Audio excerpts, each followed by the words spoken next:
प्रिय दर्शकों, नमस्कार। एक बार फिर से उपस्थित हूँ आप सबके सामने महत्वपूर्ण ज्योतिषीय कार्यक्रम और उसके साथ कुंडली का अध्ययन। आज के कार्यक्रम की शुरुआत में आपसे जिस ज्योतिष के सूत्र को आपके सामने प्रस्तुत करने वाला हूँ, उसका संबंध जन्म कुंडली के दशम स्थान से है। सिद्धांतकार लिखते हैं कि जन्म कुंडली के दशम स्थान के स्वामी, बहुत ध्यान से समझिएगा, जन्म कुंडली के दशम स्थान के स्वामी अगर शनि, मंगल और राहु केतु के संपर्क में हो, मतलब दशम भाव के स्वामी आपकी कुंडली में जो ग्रह बनते हो, और अगर वो शनि के साथ या मंगल के साथ या राहु के साथ या केतु के साथ बैठते हैं, तो उस व्यक्ति के विचार में ही कार्य छुपा रहता है। सोते जागते, उठते बैठते, समाज में कहीं भी रहे, उसका प्रेशर सबसे ज़्यादा दिमाग उसके काम को लेकर के चिंतित करता है। मतलब या ये भी कह सकते हैं कि वो अपने कारोबार को लेकर के सदैव विचारशील बना रहता है। या ये भी कह सकते हैं कि जन्म कुंडली के दशम भाव के स्वामी जब कभी भी इन पापक ग्रहों के संपर्क में रहते हैं, तो व्यक्ति की प्रत्येक दिन की महत्वाकांक्षा नया और नूतन बनाकर रखते हैं। मतलब आप यूं समझ लीजिए कि वो व्यक्ति प्रत्येक दिन नए लक्ष्यों का निर्धारण कर रहा है। और तो और किस परिस्थिति को किस तरीके से निपटाना है, किस समस्या का हल कैसे ढूंढना है, समाज में अपने आप को किस तरीके से प्रतिष्ठित करना है, इन सारी विषयों का जो अध्ययन होता है वो दशमेश अगर शनि, मंगल, राहु, केतु के संपर्क में होते हैं तो हो जाता है। अब इसका और भी ज़्यादा समग्र रूप से अध्ययन करते हैं तो आपको ये भी देखना होगा कि दशम स्थान के ठीक पीछे अर्थात नवम भाव अगर बलवान बना, तो ये सारी बातें कि व्यक्ति का जीवन कार्य के इर्द गिर्द घूम रहा है, मतलब वो वर्कहोलिक होता है। कहते हैं ना आप लोग अंग्रेजी में वर्कहोलिक। हाँ, भगवान जाने अंग्रेजी में मैं जो भी बोल रहा हूँ, पर व्यक्ति काम से जागता, काम से सोता है। कार्य, काम नहीं कार्य। वो कभी भी उदासीन नहीं रहना चाहता और कभी भी खाली नहीं रहना चाहता है। वो सदैव ये चाहता है कि उसके पास काम रहे, वो काम करता रहे। ऐसा भाव विकसित करवाते हैं। कब? जब जन्म कुंडली के दशमेश शनि, मंगल, राहु, केतु के संपर्क में हो। और उसके बाद अगर उसी भाव के ठीक पीछे अर्थात नवम भाव जहाँ पे शुक्र और बुध बैठे हैं, अगर नवम भाव में शुभ ग्रह की स्थिति बनती हो, मतलब शुभ ग्रह बैठे हों, तो आप ये बात 200% दावे से कह सकते हैं उस जातक की कुंडली को देख करके कि ये व्यक्ति अपने पूर्वजों के आशीर्वाद से सदैव ही कारोबार में लिप्त रहेगा। वो कभी बेरोजगार नहीं रहेगा। उसके कारोबार को, उसके करियर को, उसकी सामाजिक प्रतिष्ठा को आगे बढ़ाने के लिए उसके जो पूर्वज हैं वो भी उसे आशीर्वाद दे रहे हैं, ये भी बात कह सकते हैं। ये दोनों तीनों बातें एक जैसी होती हैं। दशम स्थान के 12वें भाव में जब आपने ये बात देख लिया, तो दशम स्थान के ठीक दूसरे भाव अर्थात एकादशवें भाव का अध्ययन भी आवश्यक होगा। भाव के पीछे, भाव के आगे, भाव के चौथे भाव, भाव से भाव का अध्ययन होता है।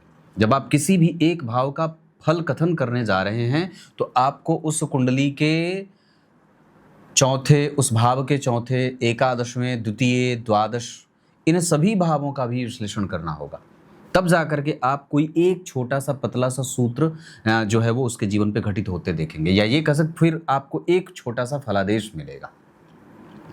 तो अगर दशम स्थान के ठीक दूसरे भाव अर्थात एकादशवें भाव में अगर शुभ ग्रह बैठे हों या दशमेश बैठे हों, तो ये सिद्धांतकार लिखते हैं कि जिस व्यक्ति की कुंडली के दशम भाव के स्वामी एकादशवें भाव में बैठे हों, वो अपने पिता के बल को बढ़ाने वाला और पिता से धन की संपूर्णतया प्राप्ति करने वाला होता है, या उसके जीवन में वो जो भी कार्य करता है उसमें उसके पिता का सहयोग उसे मिलता है। कई बार यहाँ पे पिता की नौकरी पुत्र के पक्ष में लटकती हुई दिखाई देती है, या ये कह सकते हैं कि पिता का कारोबार पुत्र अपने नाम पे आगे बढ़ाने वाला भी होता है, क्योंकि किसी भी भाव का दूसरा उसका धन है, तो दशम स्थान का दूसरा अर्थात एकादशवां पिता का धन, दशम स्थान समाज, पिता, ऊंचाई, आकाश और प्रतिष्ठा का है। उस भाव का स्वामी अगर दूसरे भाव में बैठा हो या एकादशवें भाव में शुभग्रह बैठे हों, तो आपको बहुत ज़्यादा मेहनत नहीं करनी पड़ेगी। स्वच्छंद गति से आप चलते रहिए। आपकी सामग्री आपके पास चुंबकीय शक्ति की तरह आ जाएगी। क्लियर है ना? ये बात हमेशा याद रखिएगा। तो ये वो कार्यक्रम का हिस्सा था जो सभी के लिए मैंने महत्वपूर्ण बनाया है। तो आप अपनी दशम स्थान का अध्ययन जरूर करिए। अब यहाँ से इनकी कुंडली का मैं अध्ययन शुरू करता हूँ और सबसे पहले पंचांग का परिचय करा देता हूँ।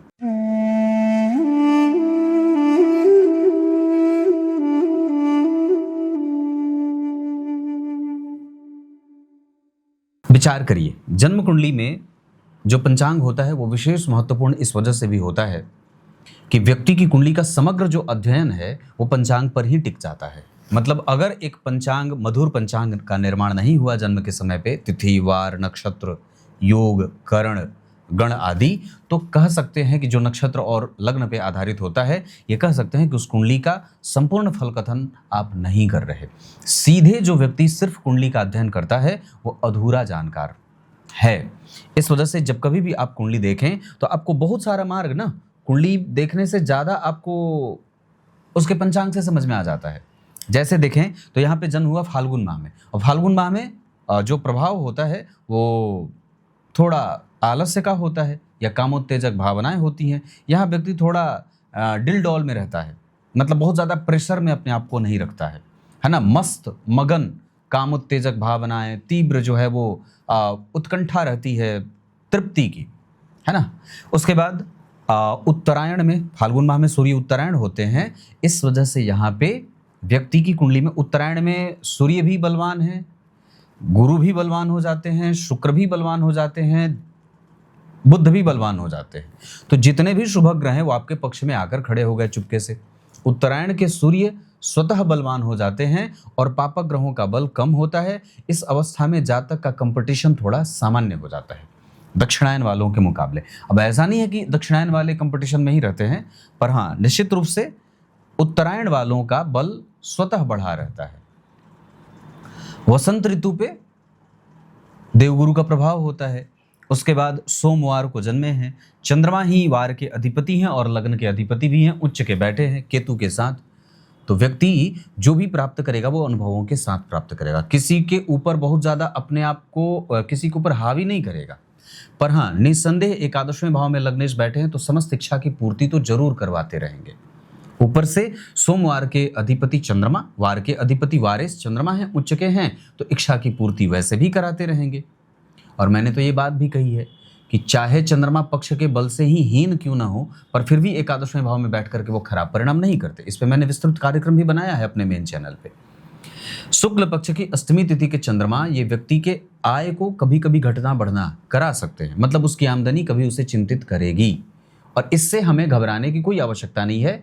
ये सदैव घटता बढ़ता रहेगा, पर नेचुरली जातक के सारे काम बनेंगे, और वो इस वजह से बनेंगे क्योंकि एकादशवें भाव में लग्नेश और वारेस बैठे हैं, केतु के साथ बैठे हैं। इस वजह से खट्टा मीठा अनुभव जरूर देते रहेंगे, पर इसमें कोई बहुत ज़्यादा संशय वाली बात नहीं है। शुक्ल पक्ष के अष्टमी तिथि के चंद्रमा पापक होते हैं तो व्यापार करवाएंगे और आय को अनियंत्रित भी कर सकते हैं। रोहिणी नक्षत्र पे ब्रह्मदेव का प्रभाव होता है। ओम ब्रह्मणे नमः इस मंत्र का जप करना चाहिए। चिरचीटे की जड़ गले में धारण करना चाहिए। सूर्य को अर्घ और कुश का जो होता है ना, कुश के ब्रह्मा जी बना करके उनकी पूजा करनी चाहिए। ब्रह्मा जी के मंदिर का निश्चित रूप से दर्शन करना चाहिए जो पुष्कर क्षेत्र में है। जेठ माह के शुक्ल पक्ष की एकादशी को ब्रह्मदेव का दर्शन करें और पूरा एक दिन रात 24 घंटा वहां निवास करें, अपने पितरों के नाम पे तर्पण करें। ऐसा करने वाला व्यक्ति कभी भी धरती पे दोबारा नहीं आता है। रोहिणी नक्षत्र, विषकुंभ योग, विष्टिकरण, वैश्यवर्ण और मनुष्यगण। वैश्यवर्ण और मनुष्यगण के कारण व्यक्ति में रजस तत्व का प्रभाव होगा, जिसमें कई बार वो अपने मानसिक शांति के लिए कुछ गलत और बुरी आदतों के संपर्क में भी देखने को मिल जाता है। वैश्यवर्ण के कारण यहाँ जातक राजसिक सुखों के पीछे या राजसिक सुखों को भोगने वाला भी होता है। मनुष्यगण के कारण उसके पास नशा, दिव्य लोगों से संबंध, अच्छे लोगों से संपर्क, व्यापारियों से संपर्क, उठना बैठना अच्छे लोगों से होता है। सामान्यतया यहाँ ये बात भी स्पष्टतया कही जा सकती है कि वैश्यवर्ण और मनुष्यगण के कारण व्यक्ति में ईर्ष्या, द्वेष, छल, कपट, कभी कभी मोह मात्सर्य भी देखने को मिलेगा। ये बड़ा ही सामान्य सा लक्षण होगा। अब मैं यहाँ से पंचांग का अध्ययन करने के बाद कुंडली के डिग्री में जो ग्रह बैठे हैं, कितने डिग्री पे बैठे हैं, इसका परिचय करा दूं। तो उसके पहले थोड़ा सा अध्ययन कर लेते हैं। ये कर्क लग्न की कुंडली है और नवमांश बना है जन्म कुंडली के सप्तम भाव का, और यहाँ के तृतीय भाव के स्वामी लग्न कुंडली के दशमांशा चक्र के लग्नेश बन रहे हैं। लग्न के अधिपति लाभ में केतु के साथ बैठे हैं। दो शुभ ग्रह नवमांश लग्न चक्र के मीन राशि में, जहाँ बुध का नीच भंग शुक्रदेव कर रहे हैं।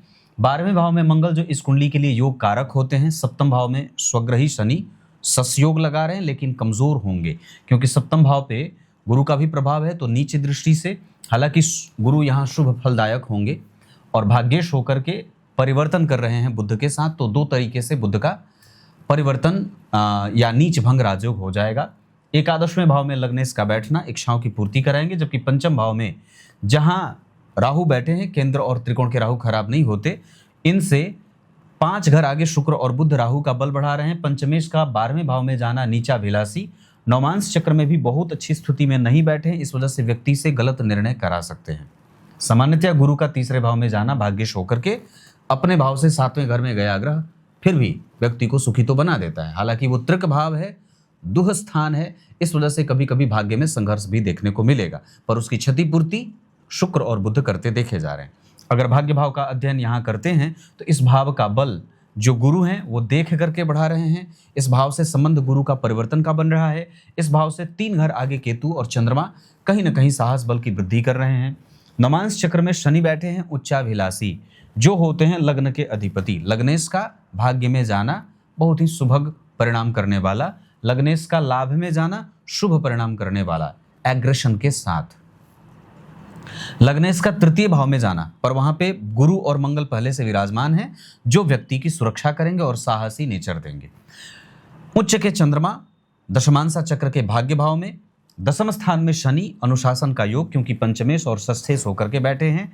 छठे भाव में बैठ करके राहु दसम स्थान को देख करके व्यक्ति को काम पे फोकस करने वाला और अपने शत्रुओं पे विजेता बनाने की जुगत में रहने वाला, कभी भी किसी से डरने नहीं वाला और सदैव आक्रामक रवैया अपना करके अपने शत्रुओं के संशयों को मिटाने वाला होता है। मतलब यहाँ पे राहु उनकी सुरक्षा कर रहे हैं। एक पक्ष जो अच्छा मुझे दिखाई दे रहा है, लाभ और लाभ भाव में बैठे हैं धन भाव के स्वामी, ये अच्छी बात है। धन भाव के स्वामी धन भाव को देख रहे हैं। धन भाव के अधिपति जन्म कुंडली में भाग्य में बैठे हैं, इसको थोड़ा समझते हैं।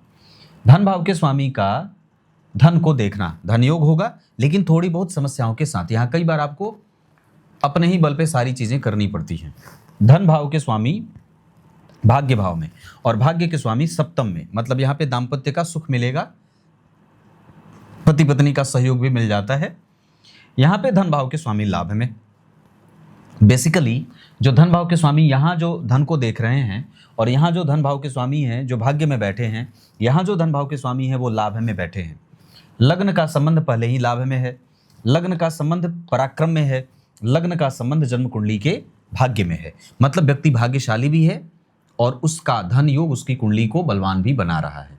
विचार करके देखें, एकादशवें भाव के चंद्रमा और एकादशवें भाव के सूर्य, एकादशवें भाव के स्वामी अपने भाव से 4 घर आगे, ये सारी बातें जन्म कुंडली को बलवान बना रही हैं। कहीं ना कहीं धन और लाभ का संबंध अगर बने तो आप ये बात कह सकते हैं कि व्यक्ति 100% बड़ा ही सुखी होता है। हाँ, मन उसका दुखी हो सकता है। उसका एकमात्र कारण होगा कि चंद्रमा के ऊपर केतु का प्रभाव है।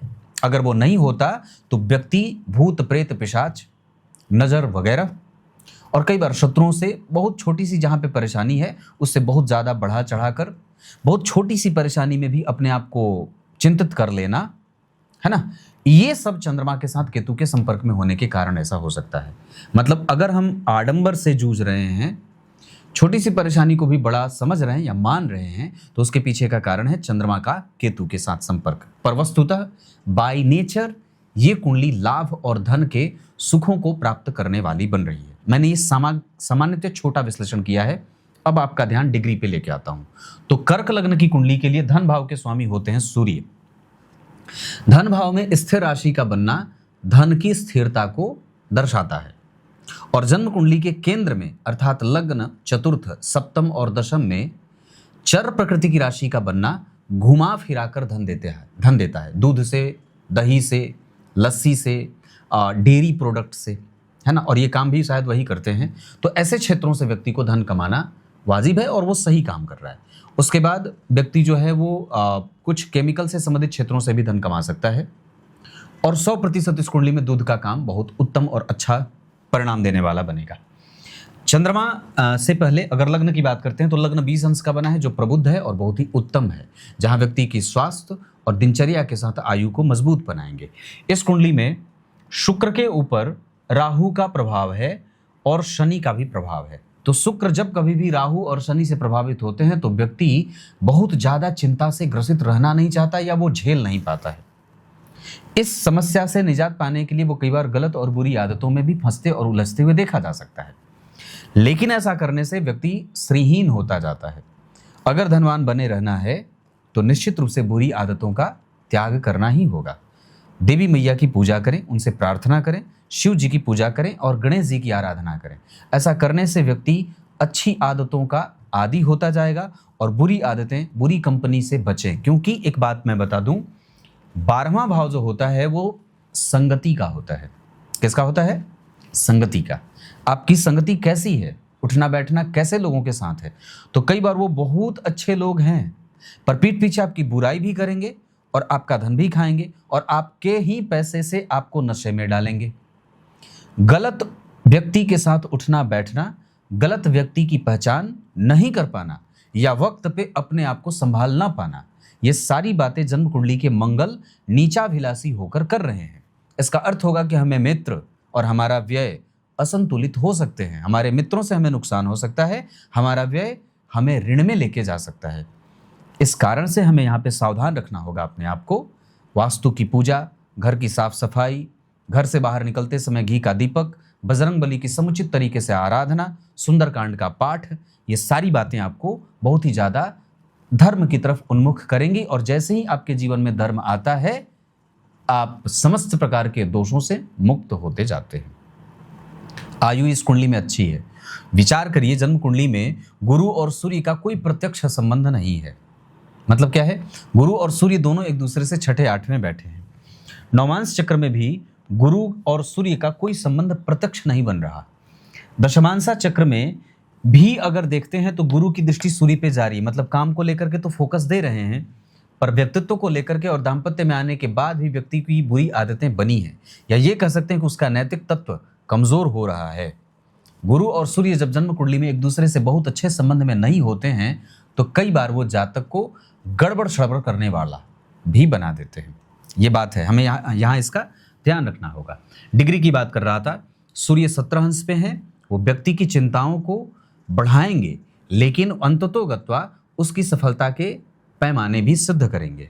चंद्रमा जन्म कुंडली में 14 अंश पे हैं, वो व्यक्ति के प्रतिष्ठा, ज्ञान, सुख और यश और संतान के पक्ष को बलवान बनाएंगे। डिग्री के हिसाब से उनकी दृष्टि 5वें भाव पे और सूर्य की डिग्री दृष्टि 2य भाव पे जाएगी। छोटी मोटी धन की चिंता और कई बार पैतृक संपत्ति का नुकसान सूर्य करते हुए नजर आ रहे हैं, क्योंकि सूर्य राहु और केतु के केंद्र में है और चंद्रमा पे राहु और केतु दोनों का प्रभाव है। गुरु 3रे भाव में है, संघर्ष में भी है ना। मंगलदेव जन्म कुंडली में 16 अंश पे हैं, उनकी 4थी दृष्टि व्यक्ति को बहुत पराक्रमी, भाई बहन का सुख और कम्युनिकेशन का बेहतर बनाएगी। 6वें भाव पे उनकी दृष्टि शत्रुहंता योग लगाएगी और शत्रुओं से सुरक्षा करेगी, जबकि 8वें स्थान पे उनकी उच्च की दृष्टि। इसका अर्थ है कि जन्म कुंडली का जो योग कारक ग्रह है वो सभी जगह पे बहुत ही समुचित और श्रेष्ठ दृष्टि डाल रहा है, जिसका फल जातक को मिलेगा।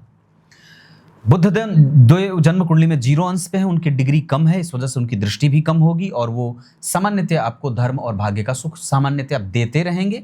वहाँ पे आपको कई बार जो कृतज्ञता है वो प्रभावित होती है, या कई बार व्यक्ति बड़ों का आदर नहीं कर पाता है चाहते हुए भी।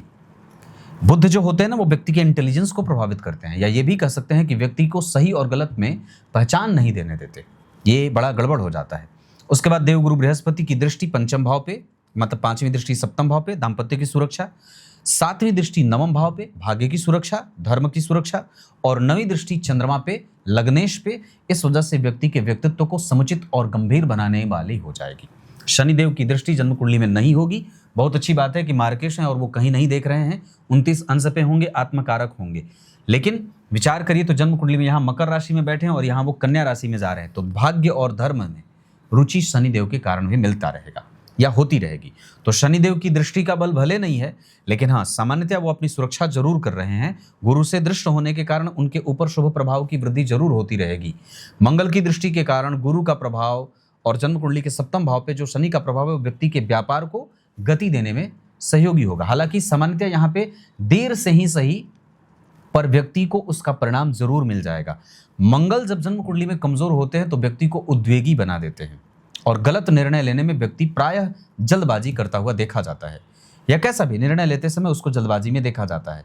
जबकि शनि भी निश्चित रूप से पापग्रह होते हैं, लेकिन ये देर सवेर कष्ट के साथ, जैसे आग में सोना तपता है तो और भी ज्यादा चमकता है, तो वैसे ही जातक को जो शनि होते हैं वो दुख में डाल करके, परेशानियों में डाल करके अंततोगत्वा उससे विजय की प्राप्ति कराते हैं। तो कुछ ऐसा ही प्रभाव शनिदेव यहाँ पे देते हुए नजर आ रहे हैं। बाकी मंगलदेव आपको पथभ्रष्ट कर रहे हैं और गलत कंपनी में लेके जा रहे हैं, उससे हमें अपने आप को बचाना होगा। ये बात यहाँ तक रही। राहुदेव जन्म कुंडली में 23 अंश पे हैं। मैं समझता हूँ कि वो वृश्चिक राशि में ठीक बैठे हैं, कोई खराबी नहीं है। हाँ, ये अच्छी बात होती कि उनके ऊपर किसी शुभ ग्रह की दृष्टि पड़ जाती, पर नहीं है। चंद्रमा देख भी रहे हैं तो नीच राशि को देख रहे हैं, इस वजह से कहीं ना कहीं व्यक्ति का पेट, पाचन तंत्र और कई बार जो लीवर की समस्या होती है वो उसको परेशान करती है। इस वजह से यहाँ पे आपको सावधान होना होगा। जो भी चीज़ें आप इनटेक कर रहे हैं उसको ध्यान से समझना होगा कि आप अपने आप पे विचार कर रहे हैं या नहीं।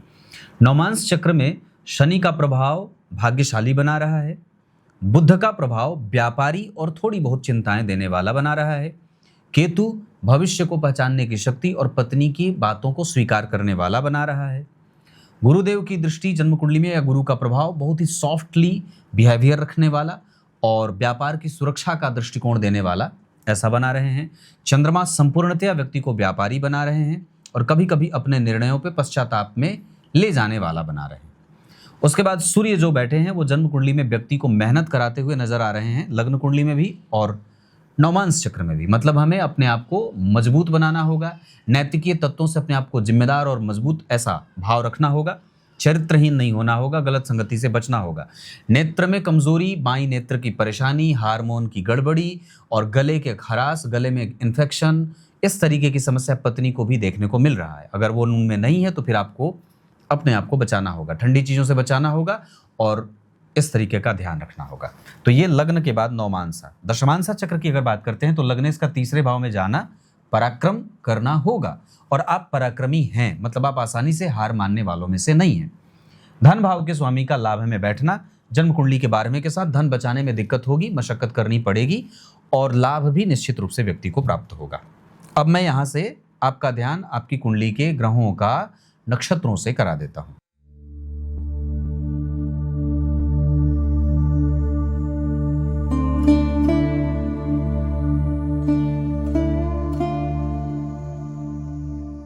बात जब नक्षत्र की होगी तो सबसे पहले बात करेंगे धन भाव के स्वामी सूर्य की, क्योंकि डिग्री की बात तो हम कर चुके हैं। सूर्य जन्म कुंडली में सतविखा में बैठे हैं, राहु उनसे चौथे घर में, यानी कि 10 घर आगे पीछे। इस वजह से सूर्य के जो बेसिक प्रभाव होते हैं, जिसमें पाचन तंत्र को, हड्डियों का कमजोर होना, पाचन तंत्र को डिफेक्टिव बनाना, आत्मविश्वास की कमजोरी, धन कमाने में कई बार मेहनत करना, लक्ष्मी आसानी से ना आए, थोड़ा बहुत कंपटीशन वहाँ पे रहता है, ऐसा सब देखने को मिलेगा। और कई बार पिता से संबंध भी कमजोर होते नजर आते हैं, या आपको अपनी पैतृक संपत्ति के लिए ही कई बार लड़ना पड़ता है। इस तरीके के भाव है। चंद्रमा जन्म कुंडली में रोहिणी में बैठ करके आपको इतना ज़्यादा भाग्यशाली, सुंदर, व्यवस्थित राजा, है ना, गंभीर, हसोड़ प्रवृत्ति, अच्छे लोगों से उठना बैठना, संपर्क बहुत अच्छा। मतलब यहाँ पे चंद्रमा की आप जितनी चाहे प्रशंसा कर सकते हैं। धन के मामले में, प्रतिष्ठा के मामले में, ऐश्वर्य के मामले में, सुख के मामले में, इच्छा पूर्ति के मामले में, सारे ही तरीके से चंद्रमा की दशा आपके पक्ष में काम करेगी। ये जो मैं फल कथन बता रहा हूँ वो ग्रह अपनी दशा काल में ऐसा परिणाम करेंगे। मंगलदेव जन्म कुंडली में आर्द्रा में बैठे हैं, वो आपको गलत संगति में लेके जा सकते हैं, व्यय ज्यादा दे सकते हैं, ऋण में लेके जा सकते हैं, माइनस में लेके जा सकते हैं, जबकि होते इस कुंडली के लिए योग कारक हैं। नवांश चक्र में भी वो शत्रुगत ही बैठ रहे हैं, इस वजह से हमें मंगल की दशा में बहुत सावधानी बरतनी होगी। बुद्धदेव जन्म कुंडली में जो बैठे हैं वो पूर्वा भाद्रपद में बैठे हैं, वो आपको कृतज्ञ, धार्मिक और धर्म से जोड़ कर रखने वाला या बड़ों का आदर करने वाला, ब्राह्मणों के प्रति, गायों के प्रति सम्मान व्यक्त करने वाला बना रहे। उनकी दृष्टि होती तो और भी ज्यादा अच्छा होता, पर वैसा नहीं है। देवगुरु हस्त नक्षत्र में बैठ करके मैं समझता हूं कि आपको यशस्वी, ज्ञानी, सुखी, अच्छा कम्युनिकेटर, भाग्यशाली, तीर्थ में दर्शन में विश्वास रखने वाला, मूर्ति पूजक, ग्रंथों का अध्ययन करने वाला, बड़े छोटे भाई बहनों का सुख प्राप्त करने वाला और चरित्रवान बना देते हैं। हालांकि यहाँ पे अनुभव ज्यादा और नैतिक पक्ष थोड़ा कमजोर है। शुक्रदेव जन्म कुंडली में रेवती नक्षत्र में आपको व्यय करने से पहले व्यक्ति सोचता नहीं है और व्यय कर जाता है, ये भी बात है। और कई बार वो किसी बुरी आदत का शिकार हो जाता है, क्योंकि रेवती नक्षत्र में है, मीन राशि में है, तो शुक्र टॉप क्लास पे है, जहां व्यक्ति को, जैसे शुक्र जो होते हैं वो सांसारिक भोगी बना देते हैं और गुरु जो होते हैं वो आध्यात्मिक भोगी बनाते हैं। तो शुक्र अगर टॉप क्लास पे है, मतलब उच्च पे हैं, और बुध का बल कमजोर है, तो व्यक्ति की समझ कमजोर होती है।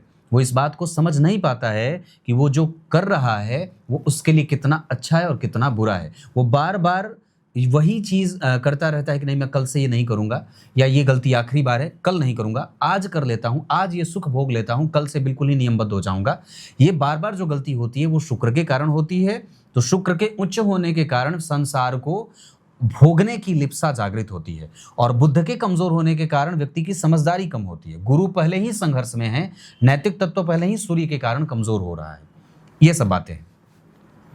तो शुक्र के बाद अगर शनि की बात करते हैं तो शनि धनिष्ठा में है, मंगल के प्रभाव में है, तो व्यक्ति को कहीं ना कहीं बुरी आदतें, गलत शिकार, गलत लोगों का उठना बैठना भी हो सकता है, या कई बार किसी की बात न स्वीकार करना, अपने आप को उदाहरण बना देना गलत चीजों के लिए, है ना। ये सब बात तो जो गड़बड़ है वो शनि मंगल के कारण है, बुध के कारण और शुक्र के कारण है।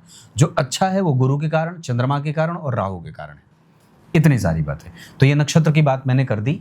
अब मैं विभिन्न वर्ग चार्ट के आधार पर आपकी कुंडली में स्वास्थ्य का परीक्षण करता हूं, जिसमें सबसे पहले अगर बात करते हैं तो त्रिनसांसा चक्र में D30 चार्ट के आधार पर मंगल और सूर्य की दशा में पेट की परेशानी हो सकती है। शनि की दशा में व्यक्ति बुरी आदतों का शिकार हो सकता है। शुक्र, राहु और केतु व्यक्ति को गलत आदतों में जाने वाला, यहां भी वही बात दिखाई दे रही है। गुरु और चंद्रमा भविष्य को समझने वाला और भाग्य का सुख बढ़ाने वाला, जबकि बुधदेव आपकी कुंडली में ठीक परिणाम करेंगे। स्वास्थ्य के मामले में आपको सावधान होना होगा शुक्र, राहु, केतु, सूर्य और मंगल की दशा में। सूर्य और मंगल की दशा में कई बार हड्डी और पेट कमजोर होते नजर आ रहे हैं। भवन, भूमि, वाहन से संबंधित जितनी भी चीजें हैं उसमें गुरु, शुक्र और बुध के साथ सूर्य सुखी बना रहे हैं। चंद्रमा भी लगभग आपको भवन, भूमि, वाहन के मामले में अच्छा निर्णय करते हुए देखे जा रहे हैं। भाग्य का बल बढ़ेगा। शनि, गुरु, बुध और कई बार सूर्य की दशा में भी भाग्य का सुख बढ़ेगा। शनि की दशा में कारोबार, गुरु की दशा में काम करने की शक्ति और धर्म के प्रति आगे बढ़ने का बल, ये बढ़ेगा। माता और पिता में से अगर विचार करते हैं तो पिता का सुख और माता का सुख दोनों ही ठीक है। सामान्यतया पिता का पक्ष थोड़ा कमजोर सा नजर आ रहा है ना। माता का पक्ष भी स्वास्थ्य में थोड़ा कमजोर है, मतलब नॉर्मली उसे मैं बहुत ज्यादा अच्छा नहीं कहूंगा। उसके बाद अगर मैं बात करता हूं तो होरा चक्र के आधार पर गुरु, राहु, केतु, शुक्र और शनि मेहनत कराकर धन देने वाले ग्रह बन रहे हैं। इसके अतिरिक्त बुध, मंगल, सूर्य और चंद्रमा व्यक्ति की स्थिरता और शांति को देने वाले ग्रह बन रहे हैं। बेसिक अगर कुंडली की बात करते हैं तो सूर्य और चंद्रमा के डिग्री के हिसाब से दोनों ग्रह बलवान हैं, तो सारे ग्रह आपकी कुंडली में परिणाम करेंगे। कोई भी ग्रह ऐसा नहीं है जो आपको परिणाम ना दे, मतलब हमारी कुंडली के सारे ग्रह एक्टिव हैं और सारे ही परिणाम कर रहे हैं। और मैं समझता हूं कि सूर्य और चंद्रमा अगर जन्म कुंडली में बलवान हो रहे हैं डिग्री से, तो वो लगभग कुंडली को सकारात्मक मोड़ देने में सफल हो जाते हैं। मंगल भी ठीक है, बुध कमजोर हो रहे हैं, बुद्धि को जागृत करिए और बालकपन ना करिए। गणेश जी की पूजा करिए, चतुर्थी का व्रत कर सकते हैं। संकटनाशक गणेश स्तोत्र का पाठ और साथ ही साथ काल भैरव का पाठ भी किया जा सकता है। गुरुदेव का बल आपकी कुंडली में 50% है। शुक्र भी ठीक है, शनिदेव भी लगभग ठीक है, लगभग शनि का प्रभाव कमजोर होगा। लेकिन राहु और केतु एक्टिव होकर के 50% आपकी कुंडली में यश, मान, पद, प्रतिष्ठा, संतान, दाम्पत्य, प्रेम और शत्रुओं से सुरक्षा करने वाले बन रहे हैं। दूसरा कारण होगा क्योंकि मंगल की दृष्टि छठे भाव पे और सप्तम भाव पे, इस वजह से आपकी दिनचर्या कभी भी शत्रुओं के कारण बाधित नहीं होगी। वक्त के हिसाब से आपके जितने भी शत्रु हैं या आपके खिलाफ जो षड्यंत्र होगा वो सब धरे के धरे रह जाएंगे। अंक के आधार पर अगर बात करें तो इस कुंडली में 2 और 5 अंक अच्छा रहेगा। नक्षत्र रोहिणी, मृगशीरा और हस्त, और उसके बाद आपको बता दें तो पूर्वा भाद्रपद, रोहिणी, पुनर्वसु, ये सब नक्षत्र अच्छे हैं किसी भी कार्य को करने के लिए। वृश्चिक और मीन राशि के लोग बहुत अच्छे रहेंगे। धन कमाने के लिए आपको बहुत ज़्यादा अपने घर से दूर जाने की कोई आवश्यकता नहीं है। माता का सुख इस कुंडली में 100% ज़्यादा अभी नजर आ रहा है। नक्षत्र बता दिया। दिन आपकी कुंडली के हिसाब से मंगलवार और गुरुवार का बहुत अच्छा है। रंग सफेद क्रीम बहुत अच्छा रहेगा। दूध का कारोबार, दही का कारोबार, घी का कारोबार कुंडली में बहुत अच्छा है। व्यापार को और बढ़ाने के लिए आपको 2026 के अक्टूबर से और भी ज़्यादा अच्छी दशा मिल जाएगी, जहां आपका व्यापार बढ़ेगा और लोग आपको और भी ज़्यादा पहचानेंगे। अपने कारोबार को आप इंटरनेट से जोड़ करके भी अच्छा धन कमा सकते हैं। ये भी बातें हैं। पुखराज इस कुंडली में 100% जीवन भर धारण किया जा सकता है। इसके साथ आपकी कुंडली में आप चाहें तो बुद्ध का रत्न पन्ना तो नहीं, पर पुखराज सबसे ज़्यादा अच्छा है, आप सदैव धारण कर सकते हैं। इतनी सारी बातें। 2038 में जब राहु आएंगे गुरु में, तब हमें सावधान होना होगा, और एक बार 2031 में जब गुरु में केतु आएंगे तब हमें सावधान होना होगा। बाकी चंद्रमा से मंगल का संबंध धनदायक है। चंद्रमा से गुरु का संबंध भी सुखदायक है। चंद्रमा से राहु का संबंध आपको कंफ्यूज और कई बार कामुक बना सकता है, जबकि चंद्रमा से शनि पेट का रोग दे सकते हैं। चंद्रमा से दशम स्थान के सूर्य व्यक्ति अपनी बुद्धि का कई बार 100% इस्तेमाल नहीं कर रहा और बार बार एक ही गलती कर रहा है, युक्ति पूर्वक बात नहीं करता और अपनी कमजोरी को छिपा रहा है। चंद्रमा से एकादशवें घर के बुध निर्णय लेने में मजबूती, जबकि एकादशवें घर के शुक्र दाम्पत्य का संपूर्ण लाभ देते हैं। केतु के साथ बैठे हैं चंद्रमा, इस वजह से व्यक्ति को कई बार कंफ्यूज या भ्रमित मानसिकता का बना देते हैं। हालांकि व्यक्ति के जीवन में धर्म, आध्यात्म, भाग्य सुख, पिता का सुख, संतान का सुख बना हुआ है। क्लियर है? शनि की दशा से पहले, मतलब 2040 से पहले ही आपको लाजवर धारण करना होगा। शनि की दशा बुढ़ापे की दशा होगी, इस वजह से उस समय आप अकेलेपन में जाएंगे और सामान्यतः उस समय हड्डी का रोग और पेट का रोग परेशान करेगा, वात बढ़ेगा और एकाकीपन में जाएंगे। शनि की दशा में कुछ मित्र, इष्ट, रिश्तेदार, नातेदार छूट जाएंगे और व्यक्ति अकेलेपन में जाएगा। उस समय हड्डियां भी परेशान कर सकती हैं, निगेटिविटी हावी रहती है, इस वजह से उस समय सुंदरकांड, बजरंगबली का पाठ, ये सब करना होगा। ये आपको बहुत ज़्यादा लाभ दे सकता है। क्लियर है? कुछ इसी तरीके से आज के इस कार्यक्रम का समापन करते हैं। तब तक के लिए इजाजत दीजिए। कल एक बार फिर से उपस्थित होंगे किसी नई और अलग कुंडली के साथ। बहुत बहुत नमस्कार।